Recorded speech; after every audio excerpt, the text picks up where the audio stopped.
उद्योजक योजना त्याच्यामध्ये आमचा जो तरुण आहे ग्रामीण भागातला त्याला 50% सबसिडी मिळेल आणि तो उद्योजक बनेल. पशुसंवर्धन खातं असं होतं ज्याला आधी फारसं महत्व दिलं जात नव्हतं.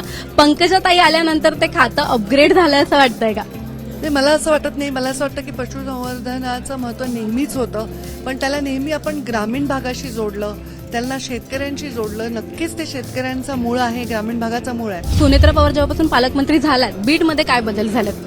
त्या पालकमंत्री झाल्यात, त्यामध्ये पालकमंत्र्यांचा जो व्याप्ती आहे ती वेगळी आहे, त्यामुळे त्याचा खाद्यावर माझा डायरेक्ट परिणाम होतो असं नाही. आमच्याकडे तुमच्यासाठी काही प्रश्न आहेत. तुमच्याकडे पशुसंवर्धनातून रोजगार निर्माण व्हावा जेणेकरून तरुण मुंबई पुण्यासारख्या शहरांकडे वळणार नाही, याच्यासाठी काय उपाययोजना आहेत? याच्यासाठी पहिल्यांदा इतिहासामध्ये एक योजना मी बनवत आहे. माझ्या डिपार्टमेंट बनवली आहे ऑलरेडी, आता ती कार्यान्वित होणार आहे. तर ती योजना आहे महाराष्ट्र ग्रामीण पशु उद्योजक योजना. त्याच्यामध्ये आमचा जो तरुण आहे ग्रामीण भागातला त्याला 50% सबसिडी मिळेल आणि तो उद्योजक बनेल आणि तो पोल्ट्री, डेअरी, पिगरी, गोटरी या व्यवसायात जाईल आणि खूप मोठं काम ग्रामीण भागामध्ये उभारेल. पशुसंवर्धन खातं असं होतं ज्याला आधी फारसं महत्व दिलं जात नव्हतं. पंकजाताई आल्यानंतर ते खातं अपग्रेड झालं असं वाटतंय का? ते मला असं वाटत नाही. मला असं वाटतं की पशुसंवर्धनाचं महत्व नेहमीच होतं, पण त्याला नेहमी आपण ग्रामीण भागाशी जोडलं, त्यांना शेतकऱ्यांशी जोडलं. नक्कीच ते शेतकऱ्यांचा मूळ आहे, ग्रामीण भागाचा मूळ आहे, पण पशुसंवर्धनाला जेव्हा आपण उद्योग म्हणून पाहू तेव्हा तो फार मोठा उद्योग आहे जो जागतिक आहे. तर मी काही अपग्रेड केलं असं मी म्हणणार नाही, पण म्हणजे माझ्यामुळे झालं म्हणणार नाही, पण मी जेव्हा आले तेव्हापासून मी जेव्हापर्यंत राहीन तेव्हापासून खात्याला अजून एक पायरी वर नेण्याचा माझा प्रयत्न. आता संपूर्ण जग डिजिटलायझेशन झालेलं आहे. गावागावात पशूंच्या उपचारासाठी डिजिटलायझेशनच्या काय उपाययोजना आहेत? डिजिटलायझेशन अत्यंत महत्वाचं आहे, मॅन्डेटरी आहे. एआयचा महत्व वाढत चाललंय आणि त्याचा वापर होत आहे. आणि पशुसंवर्धन हे खातं निव्वळ गाई, म्हशी, शेळी, मेंढी, कोंबड्या असं नाही आहे.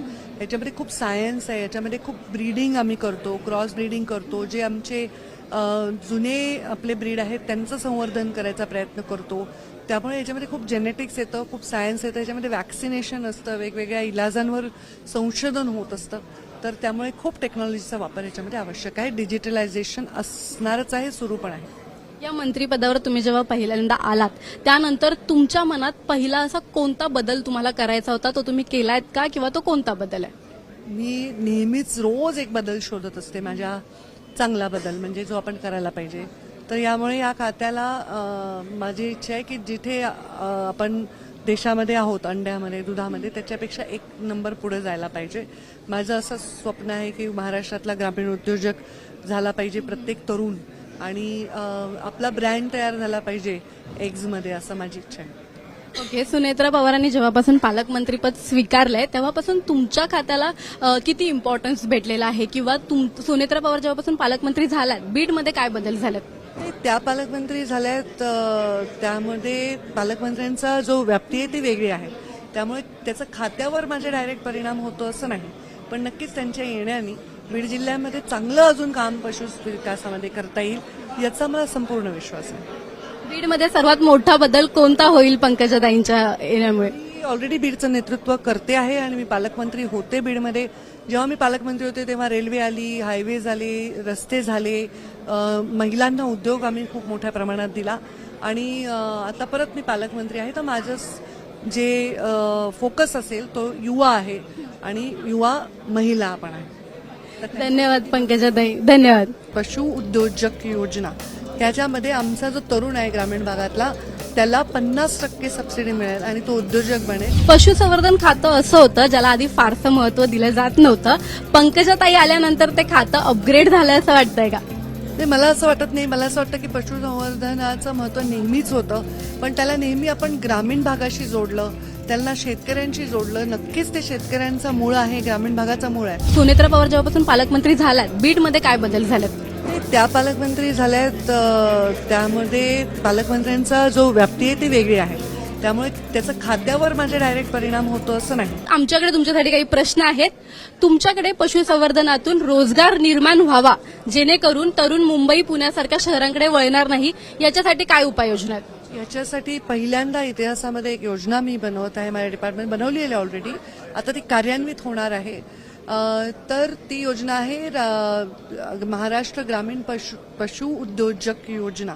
ह्याच्यामध्ये आमचा जो तरुण आहे ग्रामीण भागातला त्याला 50% सबसिडी मिळेल आणि तो उद्योजक बनेल आणि तो पोल्ट्री, डेअरी, पिगरी, गोटरी या व्यवसायात जाईल आणि खूप मोठं काम ग्रामीण भागामध्ये उभारेल. पशुसंवर्धन खातं असं होतं ज्याला आधी फारसं महत्व दिलं जात नव्हतं. पंकजाताई आल्यानंतर ते खातं अपग्रेड झालं असं वाटतंय का? नाही, मला असं वाटत नाही. मला असं वाटतं की पशुसंवर्धनाचं महत्त्व नेहमीच होतं, पण त्याला नेहमी आपण ग्रामीण भागाशी जोडलं, त्यांना शेतकऱ्यांशी जोडलं. नक्कीच ते शेतकऱ्यांचा मूळ आहे, ग्रामीण भागाचा मूळ आहे, पण पशुसंवर्धनाला जेव्हा आपण उद्योग म्हणून पाहू तेव्हा तो फार मोठा उद्योग आहे जो जागतिक आहे. तर मी काही अपग्रेड केलं असं मी म्हणणार नाही, पण म्हणजे माझ्यामुळे झालं म्हणणार नाही, पण मी जेव्हा आले तेव्हापासून मी जेव्हापर्यंत राहीन तेव्हापासून खात्याला अजून एक पायरी वर नेण्याचा माझा प्रयत्न. आता संपूर्ण जग डिजिटलायझेशन झालेलं आहे. गावागावात पशूंच्या उपचारासाठी डिजिटलायझेशनच्या काय उपाययोजना आहेत? डिजिटलायझेशन अत्यंत महत्वाचं आहे, मॅन्डेटरी आहे. एआयचा महत्त्व वाढत चाललंय आणि त्याचा वापर होत आहे. आणि पशुसंवर्धन हे खातं निव्वळ गाई, म्हशी, शेळी, मेंढी, कोंबड्या असं नाही आहे. याच्यामध्ये खूप सायन्स आहे, याच्यामध्ये खूप ब्रीडिंग आम्ही करतो, क्रॉस ब्रीडिंग करतो. जे आमचे जुने आपले ब्रीड आहेत त्यांचं संवर्धन करायचा प्रयत्न करतो. त्यामुळे याच्यामध्ये खूप जेनेटिक्स येतं, खूप सायन्स येतं, याच्यामध्ये वॅक्सिनेशन असतं, वेगवेगळ्या इलाजांवर संशोधन होत असतं. तर त्यामुळे खूप टेक्नॉलॉजीचा वापर याच्यामध्ये आवश्यक आहे. डिजिटलायझेशन असणारच आहे, सुरू पण आहे. या मंत्रिपदावर तुम्ही जेव्हा पहिल्यांदा आलात त्यानंतर तुमच्या मनात पहिला असा कोणता बदल तुम्हाला करायचा होता, तो तुम्ही केलायत का, किंवा तो कोणता बदल आहे? मी नेहमीच रोज एक बदल शोधत असते, माझ्या चांगला बदल म्हणजे जो आपण करायला पाहिजे. तर यामुळे या खात्याला माझी इच्छा आहे की जिथे आपण देशामध्ये आहोत, अंड्यामध्ये, दुधामध्ये, त्याच्यापेक्षा एक नंबर पुढे जायला पाहिजे. माझं असं स्वप्न आहे की महाराष्ट्रातला ग्रामीण उद्योजक झाला पाहिजे प्रत्येक तरुण, आणि आपला ब्रँड तयार झाला पाहिजे एग्जमध्ये, असं माझी इच्छा आहे. ओके, सुनेत्रा पवारांनी जेव्हापासून पालकमंत्रीपद स्वीकारलंय तेव्हापासून तुमच्या खात्याला किती इम्पॉर्टन्स भेटलेला आहे, किंवा सुनेत्रा पवार जेव्हापासून पालकमंत्री झाल्यात बीडमध्ये काय बदल झालेत? त्या पालकमंत्री झाल्यात, त्यामध्ये पालकमंत्र्यांचा जो व्याप्ती आहे ती वेगळी आहे, त्यामुळे त्याचा खात्यावर माझे डायरेक्ट परिणाम होतो असं नाही. पण नक्कीच त्यांच्या येण्याने बीड जिल्ह्यामध्ये चांगलं अजून काम पशु विकासामध्ये करता येईल याचा मला संपूर्ण विश्वास आहे. बीडमध्ये सर्वात मोठा बदल कोणता होईल पंकजाताईंच्या येण्यामुळे? मी ऑलरेडी बीडचं नेतृत्व करते आहे आणि मी पालकमंत्री होते बीडमध्ये. जेव्हा मी पालकमंत्री होते तेव्हा रेल्वे आली, हायवे झाले, रस्ते झाले, महिलांना उद्योग आम्ही खूप मोठ्या प्रमाणात दिला. आणि आता परत मी पालकमंत्री आहे, तर माझं जे फोकस असेल तो युवा आहे आणि युवा महिला पण आहे. धन्यवाद पंकजाताई, धन्यवाद.